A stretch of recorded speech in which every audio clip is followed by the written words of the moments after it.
All right. Hey everyone. I am Angela with Angela Wolf Video, and this is Video Tech Tuesdays. That is when we talk about tech specs and gear for all things video. So today is my first time doing an Instagram Live. We've been streaming on Facebook Live and YouTube, but today we're also on Instagram. So hello everyone. I am filming with a webcam, so the aspect ratio is not quite right for Instagram Live, so I just want to preemptively apologize if I kind of dip in and out of the shot. But besides that, I think we are ready to go. So I'm going to try and keep an eye on all of the different places I'm streaming right now, and if you have any questions, feel free to comment, and I'll try to respond to them today. And if you're watching this as a replay, not live, just use the hashtag replay, and I'll know that I didn't get a chance to answer your question, and I'll go back and next week I can answer it for you. So, what are we doing today? We're going to get into nitty gritty today and talk about settings for your DSLR. I went through and I write up all my notes before any live stream and try to figure out what I want to do and say, and I realized that my notes for this one were super long, and so we're actually going to break it up into two parts. So today is part one about settings for your DSLR. We're going to go through frame rate, resolution, bit rate, and white balance, which is actually still quite a lot of things. And then next week, we're going to go over picture style, shutter speed, aperture, ISO, and focus. So again, too much for one day. So just be sure to tune in next week to get the finale of our settings. So, I just kind of wanted to start first with what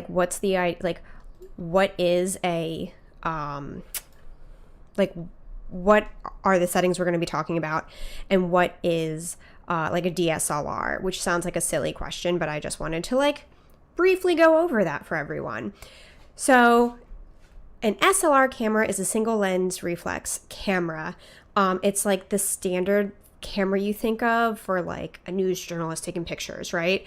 The D just stands for digital. So the updated version that pretty much everyone uses today is the DSLR because it's digital instead of film.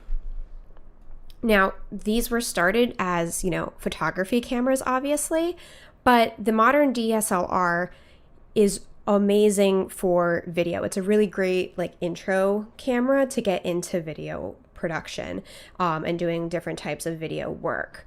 So I have with me, let's see, there we go, my 5D Mark IV by Canon. I'm a Canon user and I just love Canon all around. But there's plenty of great different types of DSLR cameras out there. For video, the most common is Canon and Sony. Nikon's not really known for their video capacity, but they're really known in the photography world.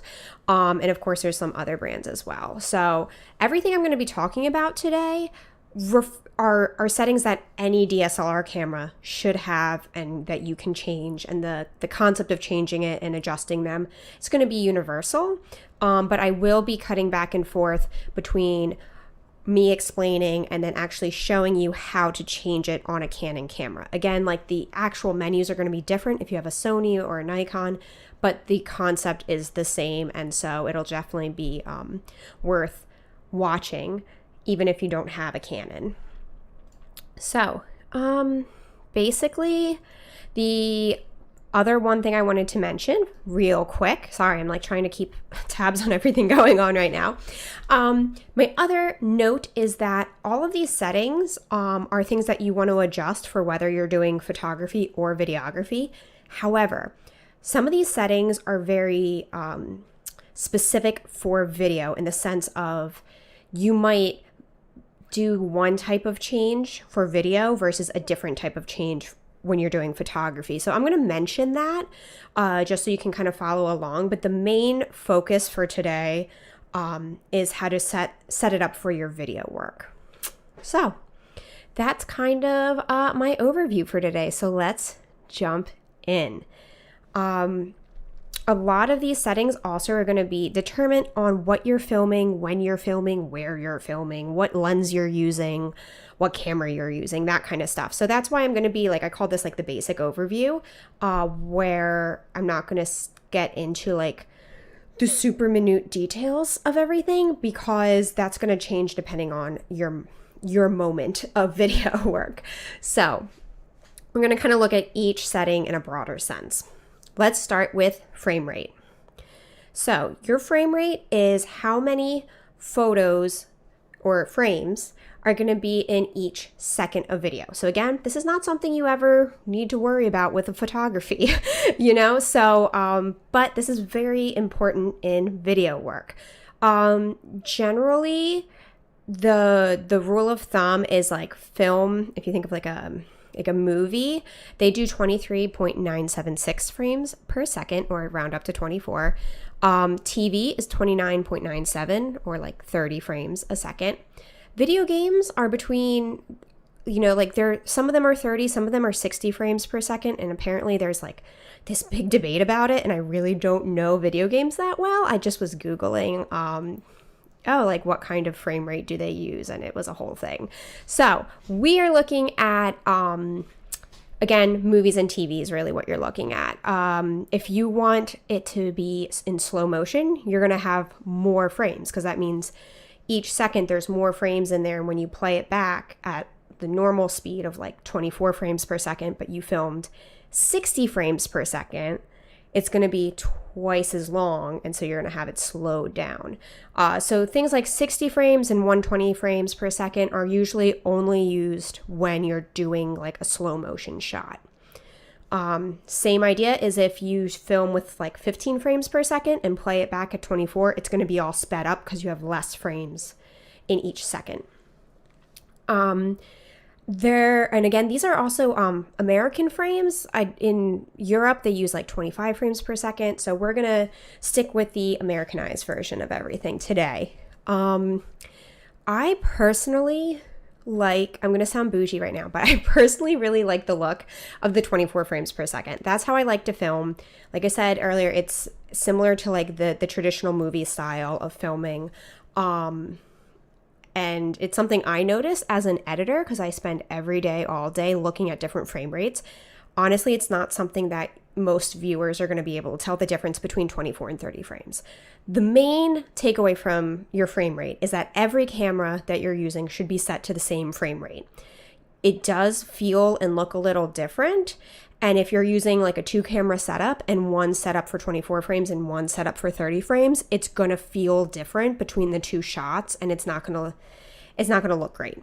So just make sure that you're doing it, you know, every shot you're doing is universal across the board, unless again, you're specifically doing a slow-mo shot. So let me switch over to my camera real quick. Here we are. This is the menu for my Canon 5D Mark IV. And if you go into the first menu with the camera, we're going to scroll over to number 4. And this is where we're going to adjust the movie frame rates. It's in the movie record quality. And we go down to record size. Now on the 5D, they loop in frame rate, bit rate, and resolution all into one category here. So you can see all the different options I've got on the 5D, and in the middle of each line is the 23.98, 29.97. Those are the frame rates. So I can choose to film in 60, 24, or 30. So we're going to just go back for right now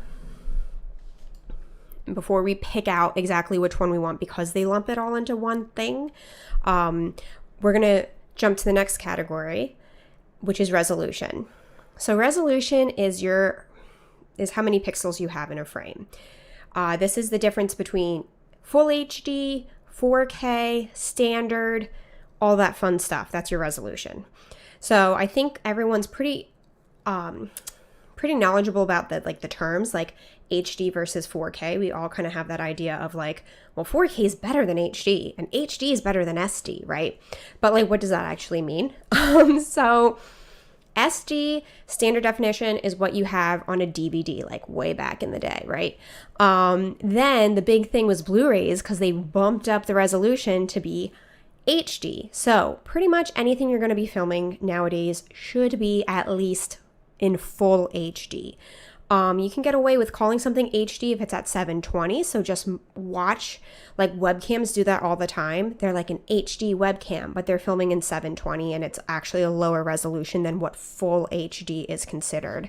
So just kind of keep your eye out for that. But anything that's going to be like a DSLR camera like we're talking about today should be able to do a minimum of full HD. That's going to be 1920 by 1080. That, like I said, that is pretty much your go-to for anything you're doing. Again, that should always be your minimum, because nowadays even your phone looks really nice and you can kind of tell the difference between like standard definition and an HD video that you're watching even on something as small as your phone. But you might want to bump up that resolution to 4K. So 4K is 3840 by 2160. Those are a lot of words or a lot of numbers. Basically, 4K is double the size as HD. Why is that important? Now, you can only truly experience 4K footage on a 4K monitor or 4K TV, also called ultra high definition UHD. Now, they're very popular now. You know, a couple years ago, no one had 4K capabilities to watch. Now, every TV is like 4K enabled. So there is a good chance that your client or your customers or whoever is watching this video could actually watch it on a 4K monitor. However, 4K files are super large. And the difference on your phone between a 4K video and an HD video is very minimal, if anything at all. So my kind of rule of thumb is, if you're going to be showing this in an auditorium on a giant screen, like you're doing a big live presentation for your corporation, and you need a video that's going to be shown like on a projector screen, 4K is probably a good way to go. If it's going to be on a computer screen or on your phone, stick with 1080. That, HD is totally fine for that situation. The only other situation that I would suggest using 4K in is if you have one camera and you want to fake having two cameras. So with 4K, because it's double the size, you can actually punch in to the picture, and make it look like a tight, you can have a wide shot and make it look like a tight shot, and export everything in 1080 if you filmed it in 4K, and you won't lose any resolution, you won't lose any quality that way. So that's just kind of like an editing trick that I use sometimes when, the situation is we can only have one camera there, but I want to make it look like we have two. So those are the two reasons to use 4K. Otherwise, like I said, it's just huge files. Now on the 5D in particular, they don't really compress it very much. And so your 4K footage, 1 hour of 4K footage on the 5D Mark IV, it's going to be 256 gigabytes. Those are a lot of gigabytes. Versus if you're just doing regular 1080 at like 24 frames, it's going to be closer to 32 gigabytes for an hour at the full HD. So while you're filming 4K, you have to remember that you need a ton more space. You're going to need a lot more SD cards, and you're going to need to be able to store it on your computer or your external hard drive with a lot more space as well. Now, the next one I want to talk about is bitrate, which also goes in this idea of like the quality of your video. So the bitrate is the amount of data encoded per second while you're shooting video. So that means, of course, the higher the bit rate, the higher quality it is, because we have more information in each of those seconds, right? For the Canon, for the Canon DSLR, you can't go in and actually adjust each individual bit rate. Like on the C100 and more like video focused cameras, you're going to be able to like actually select what your bit rate is. For the Canon DSLR, they give you the option of two kind of ways to encode it or to compress it. It's either the all-I or the IPB. So all eye is going to be 3 times bigger than the IPB. It's going to give you a much better picture. It's going to be less noisy. You get more information, which means you can edit it better. Whenever you get more information in a video or a photo, that means on the back end, you can make changes a lot easier. You're not losing definition. You're not losing shadows or things that are too bright. So that kind of stuff's really important if you want to go through and do like a lot of post-production work. If you're not doing a lot of post-production work, if this is going up on a phone, like you're sending it out like on Facebook or Instagram, something like that, IPB, the smaller of the 2 sizes, is totally fine. And again, if you're doing something like, let's say you're live streaming or you're filming a conference and you have an hour, 2 hours, 3 hours worth of footage, the IPB not only saves you space, but also it's great because it extends the amount of time you can film without the camera like shutting off.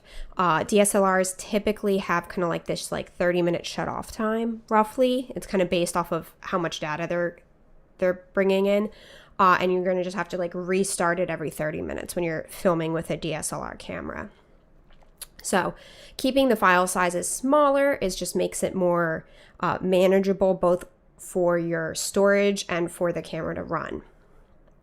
So those 3 things we just talked about, the bit rate, the resolution, and the frame rate, like I said, on the Canon 5D Mark IV is all put into one category. I'm not quite sure why. So we're going to switch back over to it. There we go. And so you can kind of see all of my options here. So FHD means full HD. As you can see, it's 1920 by 1080. We're looking at 23.98 frames per second. And you see right next to it, it has the 2959. That means that for this model, it will record for 30 minutes or 29 minutes and 59 seconds before it cuts off the recording and you have to manually restart it. And then the last little square in there is the all eye, which means it's going to be the larger compression, the more information, the higher bit rate. So each one has that choice between the all eye or the IPB, which is going to be smaller. And I can pick the frame rates also. Do I want to do 23? Do I want to do 29? All with full HD. Now, when we switch over to the 4K, I get the choice with your frame rate, but we don't get a choice for the all eye or the IPB because on the Canon, they don't compress it. They actually just give you like a whole bunch of photos, basically. They take 4K photos and string it all into a video for you. And because of that, you don't really get to pick the compression. And like I said, also because of that, you're going to get super giant file sizes. So you just have to kind of make that decision for yourself. Like, is the giant file size worth it to get 4K footage, or do I want to make my editing life easier and just film in HD? So those are those 3 settings, which are things you want to like set up ahead of time. Again, you want all of that pretty much standard across the board. If you have one camera in 4K, you probably want all of them in 4K. You want all of them to have matching bit rates. It doesn't make sense if you're filming multiple, with a multiple camera setup and one camera looks nicer than the other. That's just kind of like a weird decision. Like, again, you're not going to necessarily notice it by itself, but when you put the two shots next to each other, cut between them, and then suddenly one looks really bad in comparison, and it's because of the bit rate. So, our last one I wanted to talk about today, since we're running low on time, is the white balance. Now, we kind of mentioned this in my video about using different types of lights to light you for like a Zoom meeting. So white balance is when we tell the camera what light color to match to, right? So every light has a different color, and our eyes are just really wonderful devices that we've got, right? And our eyes can see something outside, see daylight outside, and it looks white to us. And then we look inside, and inside looks white to us, and our eyes naturally adjust for that. Cameras can't do that. So we have to tell the camera what to consider white light, what to consider not white. So we have a lot of different settings on the 5D on your DSLR. Of course, there's auto, but I'm going to go into a rant next week when we talk about all these other things that people typically put on auto. If you're spending hundreds, if not thousands of dollars to buy a really fancy DSLR camera, please don't put it on auto.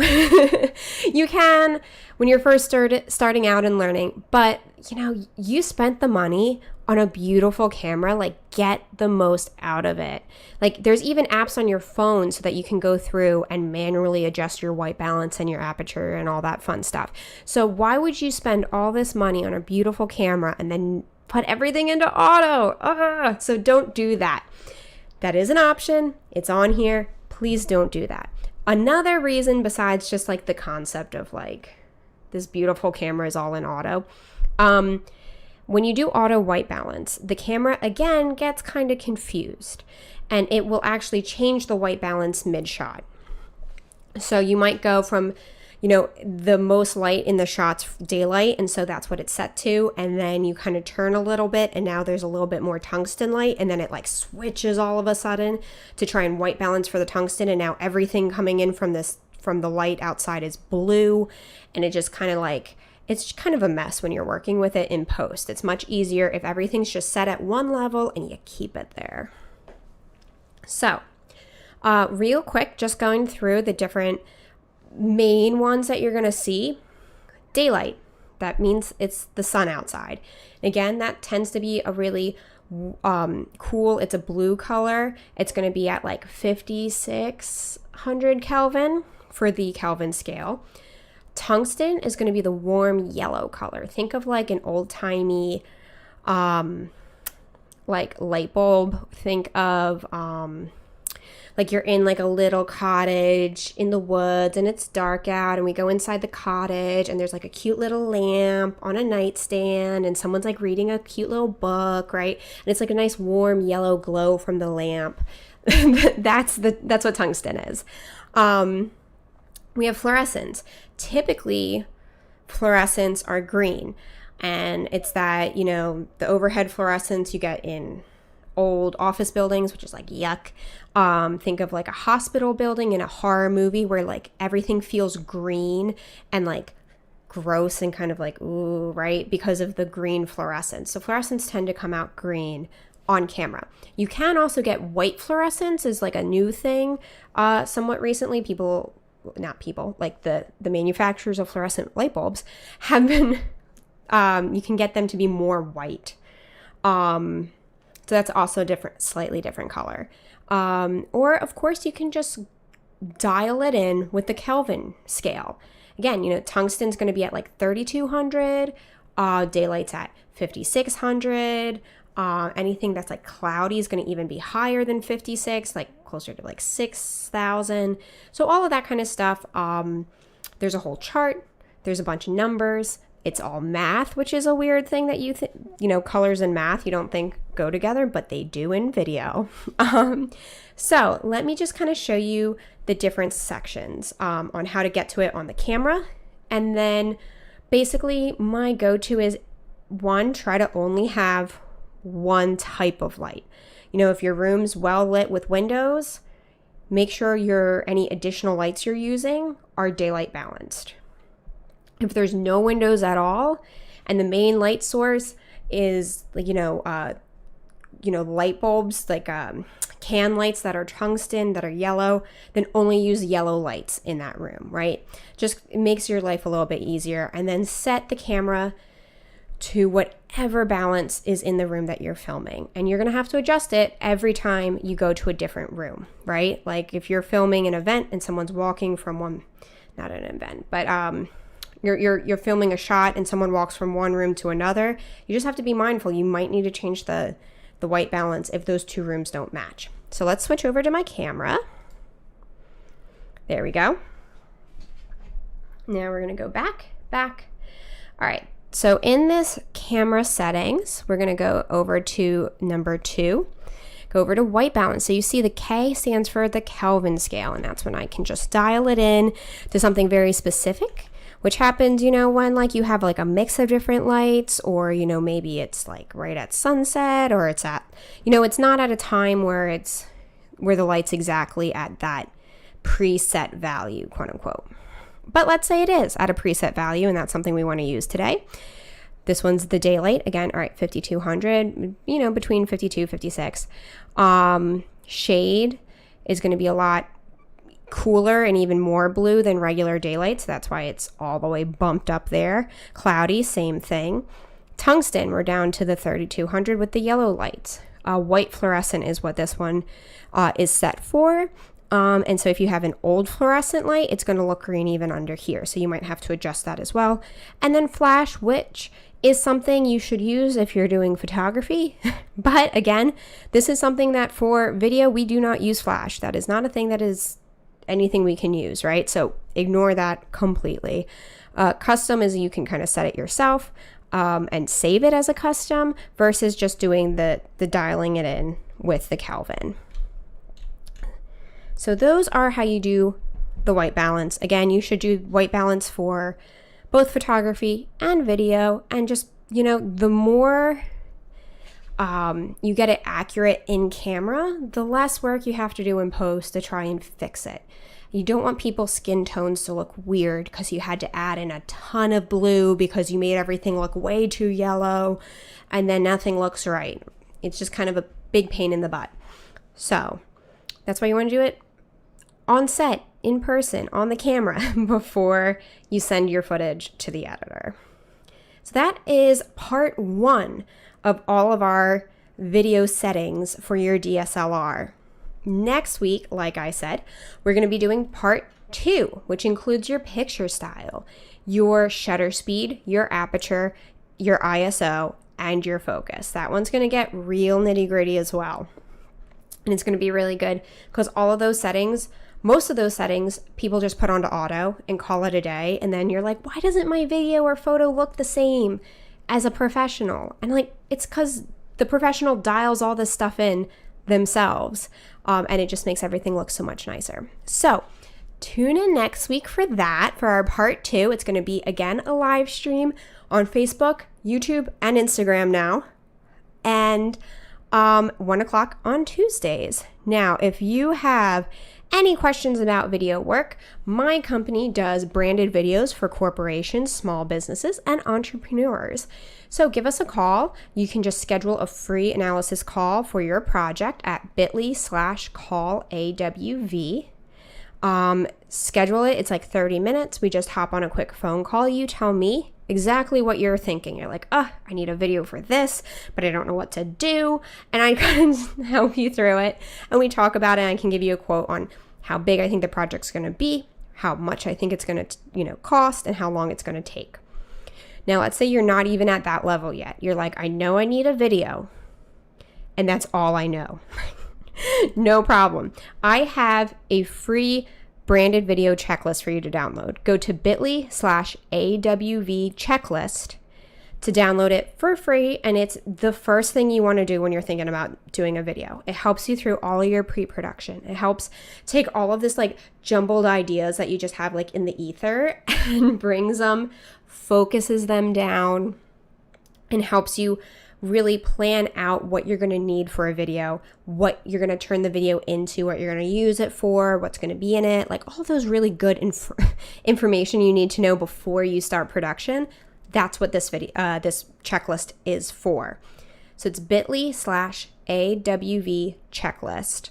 You can see it on the screen here. If you're on Instagram and you can't see it, go to our Instagram profile and click on our link tree, and both the checklist and the call scheduler are in our link tree for you to check out as well. So let us know. Like I said, next week is definitely going to be part 2 for the settings. But if you have any video questions in general about, gear or settings or, the creative concepts of video, just message us, post on this video, DM us, anything. Let us know, and we are going to go through and answer your video questions. So thank you so much for sticking with us today. It was a little bit longer than usual, but I think we reviewed a lot of fun stuff. All right, have a great day.